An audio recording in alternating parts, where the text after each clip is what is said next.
মানে আছে দিনটি সরলতা, আর এই দুটি কারণেই ঠাকুরবাড়ির সাথে ওতপ্রোতভাবে যুক্ত। প্রথমত আজ অবনীন্দ্রনাথ ঠাকুরের সার্ধশতবার্ষিকী পূর্তি, দ্বিতীয়ত আজ অবনীন্দ্রনাথ ঠাকুরের কাকা অর্থাৎ রবীন্দ্রনাথ ঠাকুরের ৮০তম মৃত্যুবার্ষিকী, আর তৃতীয়ত রবীন্দ্রনাথ ঠাকুরের ভাই জামাই প্রমোদ চৌধুরী ১৫৩তম জন্মদিন। আজকের দিনটিকে আমরা বলতে পারি ত্রয়োদশ বর্ষের আগস্ট। আজকের দিনটি অষ্টনগর মানবজমিন এবং ভবনের শৌচালয়ের যে যৌথ প্রয়াসে আমরা আমাদের ভবনের শৌচালয়ে ছোট একটি অনুষ্ঠানের আয়োজন করেছি। আমাদের আয়োজকদের মধ্যে বেশিরভাগই উচ্চ মাধ্যমিক পাশ করেছে সত্য, তো আমাদের সবাই প্রায় কলেজের ভর্তি হওয়ার একটা রাস্তা রয়েছে, তো আমরা বেশি তেমন কোনো আয়োজন করতে পারিনি। আমাদের ছোট্ট আয়োজনের মধ্যেই উপস্থিত রয়েছে কিছু ব্যক্তিবর্গ। তো আমরা আমাদের মধ্যে রয়েছে শ্রীমতী লোকমন্ত্রা পালচন্দ্রী, শ্রী সত্যপ্রিয়া মুখোপাধ্যায়, শ্রী গৌরাঙ্গ দাস, শ্রী অজিত পালচন্দ্রী, শ্রী নির্মল চট্টোপাধ্যায়। বাইরের প্রতিকূল পরিবেশ এবং নিজেদের কর্মজীবনের ব্যস্ত সত্ত্বেও তারা যে আমাদের অবনীত গ্রন্থাগারে সে উপস্থিত হয়েছে তার জন্য আমরা যথেষ্ট করেছি, তাদেরকে আমাদের পক্ষ থেকে আন্তরিক ধন্যবাদ জানাই। এবার আমরা অবনীত গ্রন্থাগার এবং অষ্টম মানুষের পদ্ধতি করি তাদের হাতে কিছু উপহার তুলে দেবো। প্রথমেই আমি ডেকে নেব সীমন মিঠাকে। সীমন মিঠা শ্রী নির্মল চট্টোপাধ্যায়ের হাতে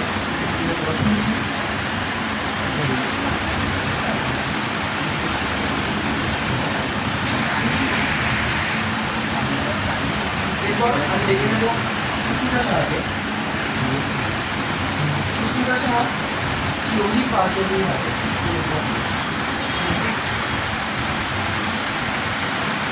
এরপর আমি ডেকে নেব পায়েল সাহাকে। পায়েল শ্রী গৌরাঙ্গ দাসের হাতে খুব উপহার তুলে।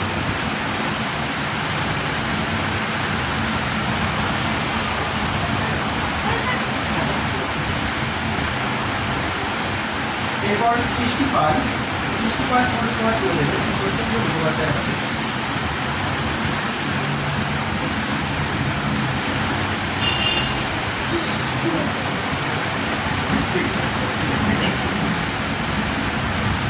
এরপর সরল চ্যাটার্জি ফুল তুলে দেবে শ্রীমতী লোকামন্ত্রা পালচন্দ্রী।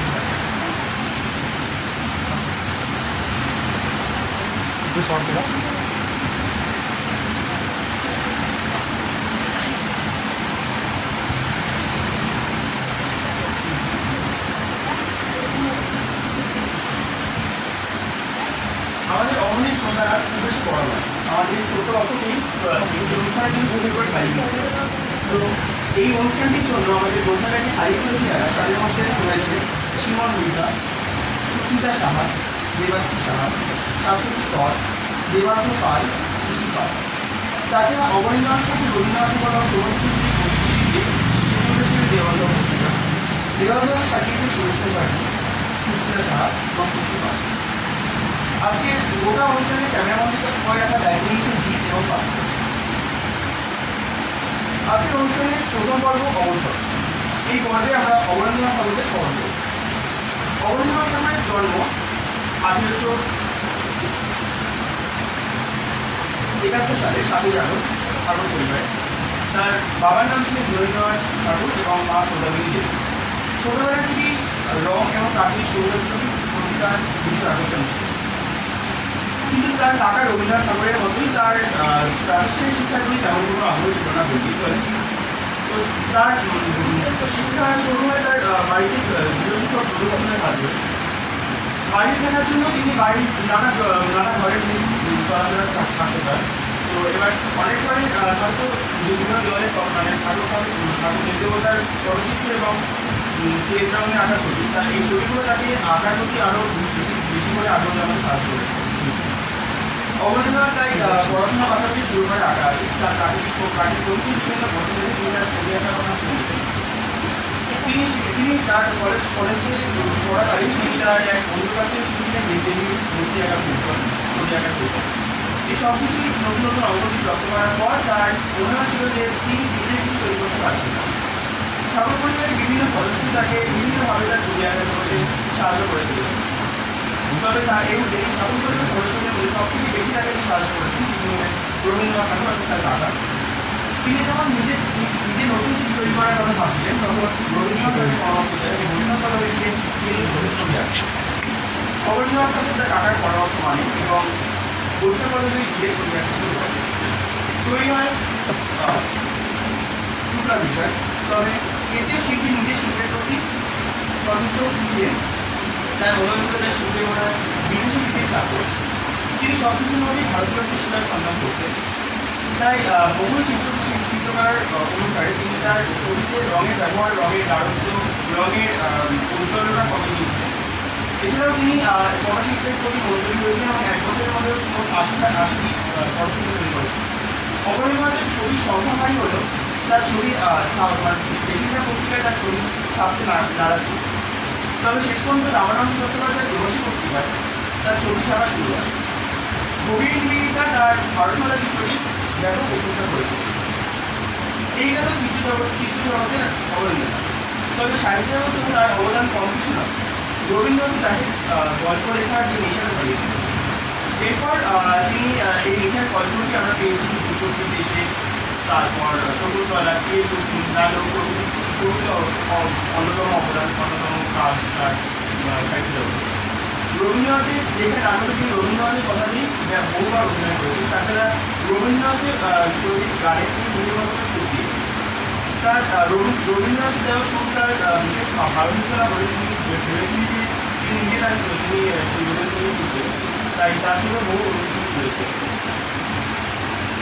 এই ছিল সাহিত্য জগৎ এবং এটি ছিল অবনীন্দ্রনাথ ঠাকুর এবং রবীন্দ্রনাথ ঠাকুরের মধ্যে সম্পর্কের কারণ।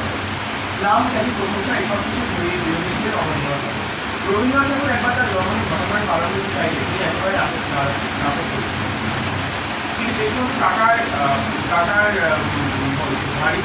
ভারী অংশ তিনি মাঝে রাজি হয়েছিলেন। নানা সময় দেশ থেকে তার কাছে এসেছিলেন বিভিন্ন শিল্পীরা, তারা শিল্পের কাজের জন্য। তবে তিনি নিজে কখনো কোনোদিন ফিরে যায়নি। জীবনে নানা সময় নানা অভিজ্ঞতা তার ছবিতে ফুটে ওঠে। বাঙালি চিত্রকলার ইতিহাসে নববঙ্গ চিত্রটি জনপ্রিয় অবনীন্দ্রনাথ ঠাকুর। আজ আমরা অবনীন্দ্রনাথ ঠাকুরের আমাদের অনুষ্ঠানকে মনে করবেন অবনীন্দ্রনাথ ঠাকুরকে বরণ করবো, তাই আমাদের অনুষ্ঠানের নামও তাকে দিয়ে বরণ করবো। এখন আমি মঞ্চে ডেকে নেব জয়ন্ত মুখোপাধ্যায়। তার ব্রহ্মসঙ্গীতের মাধ্যমে আমাদের অনুষ্ঠানের শুরু হতে পারে।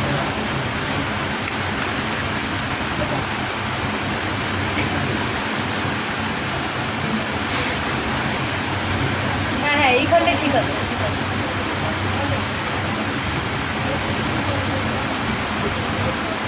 সকলকে আমার বিনম্র শ্রদ্ধা এবং অভিনন্দন। আজকে এই সভায় উপস্থিত হতে পেরে নিজেকে অনেক সৌভাগ্যবান বলে মনে করছি এবং পবন ঠাকুরের চরণে আমার প্রশ্ন নাম জানাই নাম জানি।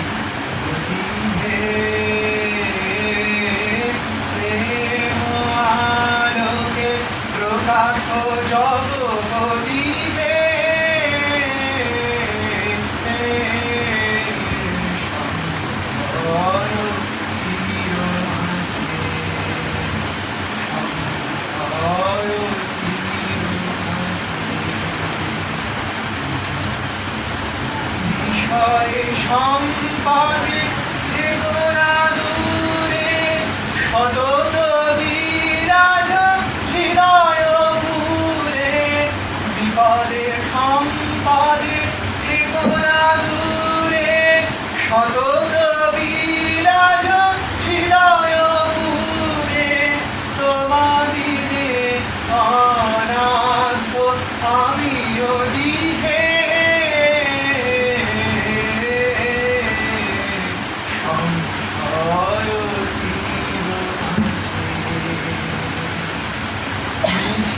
আশারে সতত ভ্রান্ত তারি প্রতিদিন করেছি শান্ত তবুয়ে চঞ্চল বিষয়ে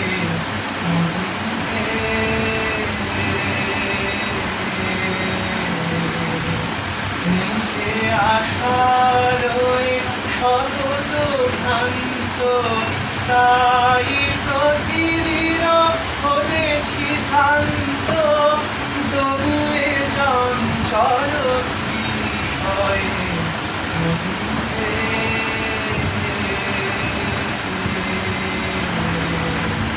নিবারো নিবারো প্রাণের ক্রন্দন, কাটো হে এ মায়া বন্ধন। নিবারো নিবারো প্রাণের ক্রন্দন, কাটো হে এ মায়া বন্ধন।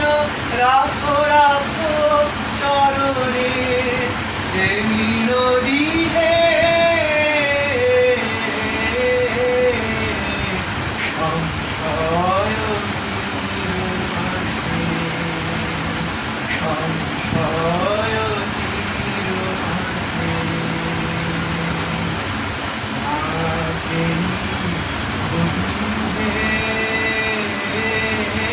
প্রেম আলোকে প্রকাশ জগপদিতে,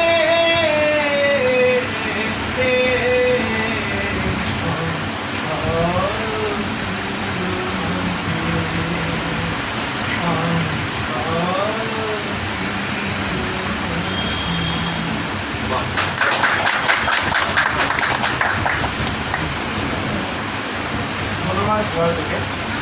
এখন আমি ডেকে নেব সুভাষ চক্রবর্তীকে। আমাদের অনুষ্ঠানের যাকে বলা যায় মানে যার অনুপ্রেরণা, যার উৎসাহ ছাড়া আমাদের অনুষ্ঠান তখনই যেভাবে তৈরি হতে পারতো না। অবরোধ পত্রিকার সম্পাদক এবং আমাদের বাংলা শিক্ষক কারো দাদা কাঠো মামা সুভাষ চক্রবর্তী আমার সাথে। আমি ওদিকে আর যাচ্ছি না, কারণ এখানে তো কয়েকজন রয়েছে, ওরা দেখতে পাচ্ছি না। যেটা বলার আজকে, তুমি একটু ওখানে গিয়ে বলো, এখানে আসবে কেন? আজকে এখানে এরা যারা আছেন তারা তো আমাদের এই সংসারের সদস্য আর কি। আপনারা যারা আজকে এখানে অনেক আশা নিয়ে এসেছেন, যে সেই আশার থেকেই আপনাদেরকে বলছি, আপনাদের উদ্দেশ্যে এই কথাগুলো বলার। সেটা হচ্ছে যে আমি জানি না আপনারা অপর্ণেশ পত্রিকা সম্পর্কে কতটা ওয়াকিবহাল হন, তবে গত 25 বছর ধরে অপর্ণেশ পত্রিকা এই লিটল ম্যাগাজিন জগতে, এই সাহিত্য জগতে একটু ছোট্ট জায়গা তার মতো করে সে করে নিতে পেরেছে। আর তার পাশাপাশি এই অপর্ণেশ পত্রিকা যাদের হাতে শুরু হয়েছিল এবং এখনো পর্যন্ত যাদের হাতে আছে, এই যে 25 বছরে নানা বন্ধুদের সম্মিলন ঘটেছে এখানে, তারা প্রায় অনেকেই এই মুহূর্তে বাংলা সাহিত্যের বেশ প্রতিষ্ঠিত নাম। তাদের লেখাপত্র, তাদের বই নানা জায়গাতে দেখা যায় এবং মানুষ খুব উৎসাহের সঙ্গে তাদের বই সম্পর্কে একটা আশা প্রকাশ করে। এখন কথা হচ্ছে যে আমাদের এই যে 25 বছরের যখন প্রথম 10 বছর শেষ হয়ে গেল, আমরা তখন ঠিক করেছিলাম যে বুদ্ধদেব বসুকে নিয়ে একটা কাজ করবো। সেই বুদ্ধদেব বসুকে নিয়ে কাজ করতে গিয়ে একটা শিক্ষা বা একটা জানা বা একটা অভিজ্ঞতা নেওয়া হয়েছিল। বুদ্ধদেব বসুকে জিজ্ঞাসা করা হয়েছিল যে কবিতা পত্রিকা আপনি বন্ধ করে দিলেন কেন? উনি বলেছিলেন পত্রিকা করার জন্য কাজ।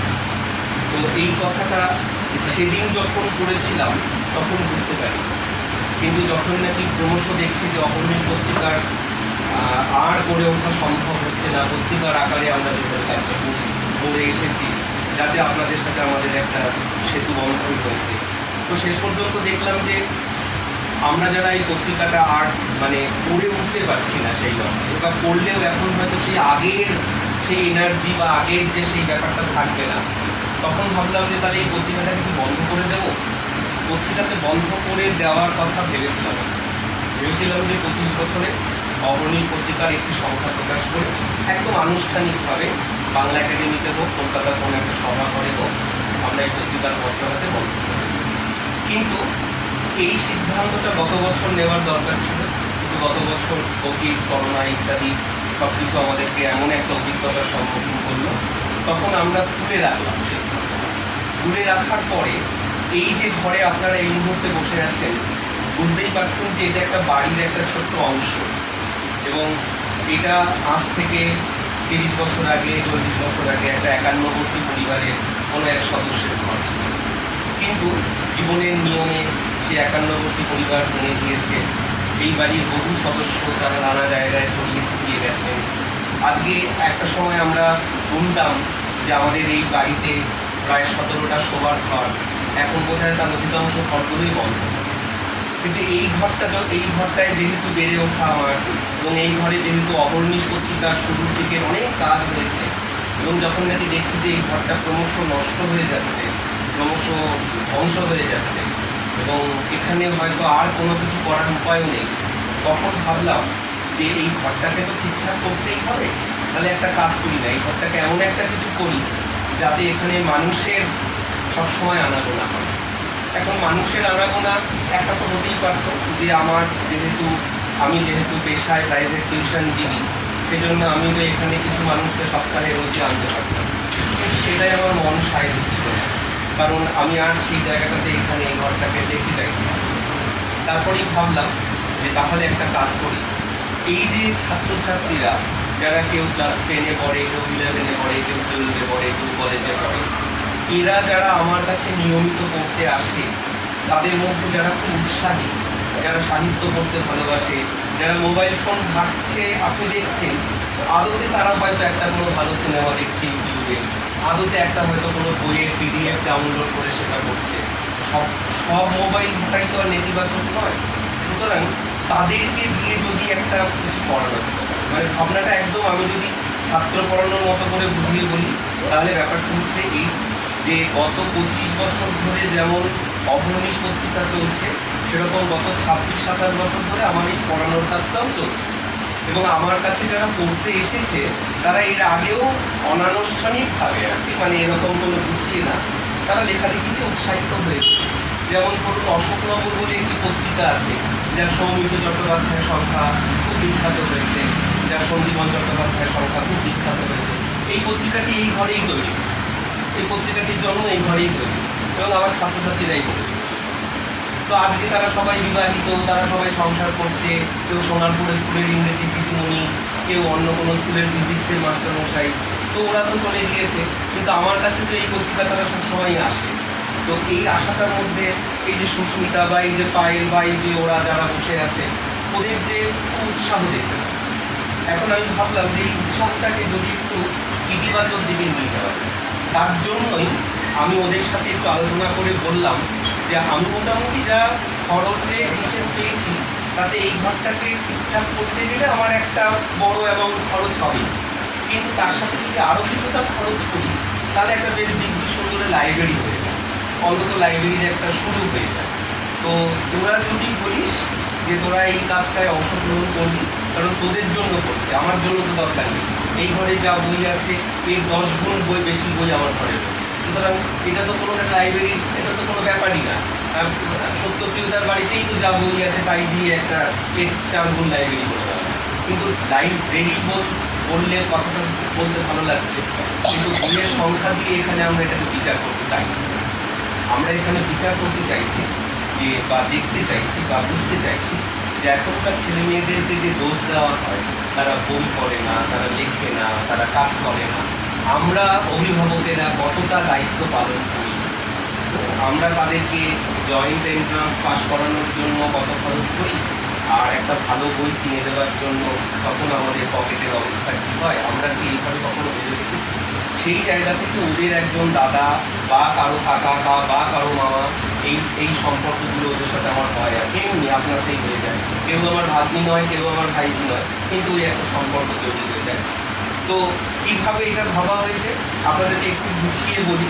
যেমন ধরুন এই মুহূর্তে এই লাইব্রেরিতে এই যে সিমন মৃধা, ও দক্ষিণ 24 পরগনার সুন্দরবন গোসাবা এলাকার ছেলে, কিন্তু ওর মা এখানে একটা বাড়িতে কাজের সূত্রে সবসময় থাকে, তাই ছেলেকেও উনি এখানে এনে রেখেছেন। ও আমার প্রত্যক্ষ ছাত্র। ও দায়িত্ব নিয়েছে, সিমন মৃধা দায়িত্ব নিয়েছে এই লাইব্রেরিকে সপ্তাহে 3 দিন, রবিবার, মঙ্গলবার, বৃহস্পতিবার বিকেল 5টা 15 থেকে রাত্রি 8টা পর্যন্ত খোলা রাখে। ও দায়িত্ব নিয়েছে। ও 5টা 15-তে লাইব্রেরি খুলে সমস্তটা পরিষ্কার পরিচ্ছন্ন করে বইপত্র গুছিয়ে গাছিয়ে সবার জন্য খুলে রেখে অপেক্ষা করে জলের বোতল থেকে পর্যন্ত অপেক্ষা করে। তারপরে যার যেদিনকে আসার কথা সে সেদিনকে আসে এবং সে তার বইটি নিয়ে এখানে পড়তে বসে যায় এবং তারপরে সিমনও কোনো একটা বই নিয়ে পড়তে বসে যায় এবং ওরা এখানে যে বইটা পড়ছে সেই বইটার পাশাপাশি তার নোট ডাউন করে। কারণ এই লাইব্রেরি থেকে, এই লাইব্রেরির নামে অহর্নিশ গ্রন্থাগার মুখপত্র বা এরকম কিছু একটা নামে এখান থেকে একটা অনলাইন বা পিডিএফ ম্যাগাজিন বেরোয়। আগামী ডিসেম্বর মাসে এই মুহূর্তে এই লাইব্রেরিতে যে 12 জন পড়াশোনা করছে এবং যে 5 জন 6 জন ছবি আঁকাআঁকির কাজে লিপ্ত, তাদের আঁকা ছবি দিয়ে, তাদের লেখা দিয়ে, সব কিছু দিয়ে একটি সংখ্যা আমাদের কাছে পৌঁছে যাবে। তাহলে 6 মাসের মধ্যে এই কাজটা হবে। আবার দেখা যাবে যে এরা হয়তো কেউ আবার তখন পড়াশোনার সূত্রে হয়তো যেমন ওই হোস্টেলে চলে যাবে, বিধানচন্দ্র বিশ্ববিদ্যালয়ে ও অ্যাডমিশন নেওয়ার চেষ্টা করছে, ওর পক্ষে আর এখানে নিয়ম করে আসা সম্ভব হবে না। কিন্তু দরকার নেই, আমাদের প্রস্তুত আছে, আমাদের যারা পরের ব্যাচ রেডি আছে, তারা এখনও চাইলে আসতে পারে, পরে চাইলেও আসতে পারে।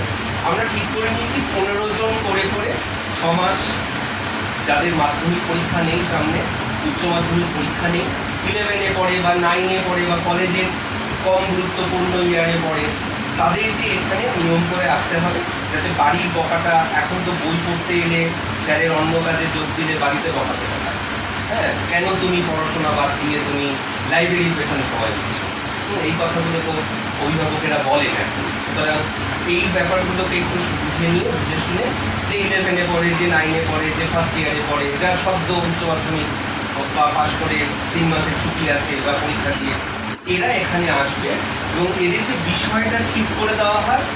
মানে যেমন ধরুন পায়েল, ও ছবি আঁকাআঁকির জগতে থাকতে চায়, তাই ওকে অবন ঠাকুর, নন্দলাল বসু ইত্যাদি পড়তে দেওয়া হয়েছে। বা যেমন ধরুন যথার্থ যে গান করলো, ও মিউজিক কলেজে ভর্তি হয়ে যাবে, ওকে হিতেন্দ্রনাথ ঠাকুরের বই দেওয়া হয়েছে। মানে যার যেটা ইচ্ছে, যে সিনেমা নিয়ে আগ্রহী, তাকে সিনেমা সংক্রান্ত বই দেওয়া হবে। এবারে ধরুন এই মুহূর্তে এখানে সিনেমা সংক্রান্ত বই নেই, কিন্তু এই যে আপনি একজন দিদি বা সত্যদা একজন দাদা বা গৌরাঙ্গ, আমাদের যেরকম অনেক দাদা দিদি আছে, কাউকে বলবো যে আমাদের লাইব্রেরিতে সিনেমা সংক্রান্ত 5টা বই দরকার, আমাদের 5টা বই, আমাদের ছেলেমেয়েরা পড়তে চাইছে, সিনেমা নিয়ে এসে কাজ করতে চায়, সিনেমা নিয়ে এসে এখনই কাজ করতে চায়, কিন্তু শর্ত একটাই, তুমি যা পারো তোমাকে লিখতে হবে, তুমি যা পারো তোমাকে লিখতে হবে, শুধু পড়ে গেলে চলবে, শুধু পড়াশোনা করে গেলে চলবে। তুমি এখানে আসবে, বসবে, নোট ডাউন করবে, লিখবে, লেখাটা তৈরি করবে, লেখাটা জমা দেবে, তারপরে সেই লেখাটাকে দরকার করলে আমরা আবার ঠিকঠাক করে নিয়ে ওই অহর্নিশ গ্রন্থাগারের যে মুখপত্র, তাতে আমরা 6 মাসে একবার করে বা বছরে একবার করে আমরা প্রকাশ করবো, তাদের আঁকা ছবি দিয়ে, তাদের তোলা ছবি দিয়ে, তাদের অন্যান্য কাজকর্ম দিয়ে, তাদের হাতের কাজ দিয়ে, মাটির কাজ দিয়ে, সব কিছু দিয়ে সবাইকে নিয়ে, যাতে সব রকমের মানুষ, ছেলেমেয়েরা এইখান থেকে কিছু না কিছু উপকৃত হয়, কিছু না কিছু ভালো হয়। এই যে একটা অভ্যাস, এই যে একটা পাঠের যে একটা পাঠচক্র, এইটা তৈরি করার চেষ্টা করছে ওরা। মাত্র 1.5 মাস এখানে শুরু করেছে। আজকে আপনারা যা দেখছেন এটা জাস্ট এর বয়স 1.5 মাস, কারণ তার আগের 2 মাস আমরা এখানে কিচ্ছু করতে পারিনি। আর জানুয়ারি মাসে সিদ্ধান্ত নেওয়া হয়েছে, ডিসেম্বরে সিদ্ধান্ত নেওয়া হয়েছে, তারপরে 2 মাস লেগে গেছে এই ঘর বাড়িটা ঠিকঠাক করতে। তারপরে বইপত্র, যেমন মনে করুন আমরা একটা গাড়ি নিয়ে চলে গেছি, পরেশবাবু 15টা বই দিয়েছেন বা শঙ্করবাবু 20টা বই দিয়েছেন, একদিনে সবার বাড়ি থেকে বই নিয়ে এসেছি, কিন্তু বই এনে তো সাথে সাথেই গুছিয়ে রাখা হয়নি, আর গুছিয়ে তো ওরা রাখবে, এই প্যান্ডেমিক সিচুয়েশানে ওদের পক্ষে এখানে এসে কাজগুলো করা সম্ভব হয়নি। কিন্তু আমার কথা হচ্ছে, যদি বইয়ের লিস্ট নাও হয় তাতেই বা কি এসে যায়। এখানে ধরুন বই আছে 200টা, ধরুন 200টা বই আছে, 2টা ছেলে মেয়ে 2টো করে বই পড়লেও তো 40টা বই মাত্র পড়া। সুতরাং দরকার নেই অত আনুষ্ঠানিকতা, দরকার নেই। মানে বেশি যাগযজ্ঞ করলে যাগযজ্ঞটাই হয়, কাজের কাজটা হয়। আমরা কাজের কাজটায় মনোযোগ দিতে চাই এবং ওদের ওপরে একটা আস্থা তৈরি হয়েছে। এবং আমি আমার মাকে জিজ্ঞাসা করি, কাকিমাকে জিজ্ঞাসা করি, কাকাকে জিজ্ঞাসা করি, ওনারাও বলেন যে না, ঘরের মধ্যে খুব সুন্দর পড়াশোনা করে, কোনো নয়েজ হয় না, কোনো বাজে আড্ডার শব্দ কানে আসে না। এই বাড়িতে তো অন্যান্য সদস্যরা আছেন, তারা তো আমাকে রিপোর্ট করতেন, বলতেন যে আসলে এটা আড্ডা খেলা চলছে, সেটা হচ্ছে খুব সুন্দরভাবে গত 1.5 মাস ধরে একদিনও বন্ধ যায়নি, একদিনও বন্ধ যায়নি। একটা শৃঙ্খলা রেখে একটা সুন্দরভাবে, আমার অনেক দরকার নেই, কিন্তু 15টা ছেলে মেয়ে সমাসে বছরে যদি 30টা 25টা ছেলে মেয়েও যদি এখান থেকে কিছু না কিছু তাদের আত্মপ্রকাশের জায়গা খুঁজে পায়। যেমন ধরুন, এটাকে আমরা এদের বয়সে ভাবতে পারতাম যে আজকে এই যে আমরা যে অনুষ্ঠানটা করছি, এই অনুষ্ঠানটার খবর গত সোমবার দিনকে প্রতিদিন পত্রিকাতে একেবারে ওদের পর্চার পাতার ফ্রন্ট মাথার খবর হচ্ছে, এবং তার শুরুই হয়েছে যে অহর্নিশ গ্রন্থাগারে অমল ঠাকুরকে স্মরণ করা হবে বলবেন গোপাল। তাই এই যে অহর্নিশ পত্রিকার জন্য যে সুযোগগুলো ওরা পাচ্ছে, সহজেই ওরা নজরে পড়ে যাচ্ছে, ওদের কাজ নজরে পড়ে যাচ্ছে বা প্রচারেও যথেষ্ট হচ্ছে, এটা ওদের ভাগ্য ভালো। আমরা এই ভাগ্য ভালোটা নিয়ে অশোকনগরে বড় হয়ে কিন্তু আমরা যারা বড় হয়ে কিছুটা জায়গা পেলাম, তারা যদি এই পরবর্তী প্রজন্মকে যদি এগুলো নিয়ে না যায় বা এই পথটা অন্তত না দেখায়, তাহলে তো সেই শেষ পর্যন্ত একজন স্বার্থপর লেখক তৈরি হবে, যে শুধু আত্মপ্রচারে ব্যস্ত, আত্মমগ্নতায় ব্যস্ত, যেন নিজের নাম ছাড়া জীবনে আর কাউকে কিছু ভালোবাসে। আর এছাড়া আমি আরেকটা কথাও বলবো যে এই ঘরটাকে আপনারা বলতে পারেন এটা ভ্যাকসিনেশন সেন্টার। এই যে ছেলেমেয়েরা বসে আছে, হ্যাঁ, এরা জীবনের নানা রকম রঙিন ভাবনা চিন্তায় এখন নিয়োজিত। এখন এই মুহূর্তে এদের মনে অনেক স্বপ্ন, কিন্তু যখন আমাদের বয়সে এসে পৌঁছবে তখন তো এইটুকু এরা বুঝে যাবে জীবনের কোনো কিছুই সত্য নয়। যা কিছু 18তে ভেবেছিল তা তো 48 বা 38 ওদের সমস্তটাই ভেঙে খানখান হয়ে যাবে। ভালোবাসা থাকবে না, সংসার থাকবে না, ভালোবাসার জন স্বামী থাকবে না, সন্তান থাকবে না, সবাই নিজের স্বার্থ নিয়ে চলে যাবে। সেদিন আঁকড়ে ধরবে কি? সেদিন আবার সেই আঁকড়ে ধরতে হবে যে বইয়ের জগতে আছে তার বইকে ধরতে হবে, তার যে ছবির জগতে আছে তার ছবিকে আঁকড়ে ধরতে হবেই। তাই এই ভ্যাকসিনেশন সেন্টারে এই ভ্যাকসিনটা এই বয়সে দিয়ে দিচ্ছি আমরা। এরপরে যদি বাঁচে তো বাঁচবে, সমাজের চড় খেয়ে থাপ্পড় খেয়ে যদি নিজেকে বাঁচাতে পারে তো বাঁচবে, আর যদি না বাঁচে তো বাঁচবে না। আমাদের যেটুকু অভিভাবক হিসেবে দায়িত্ব এটুকু পালন করতে পারে, এইটুকু আমার।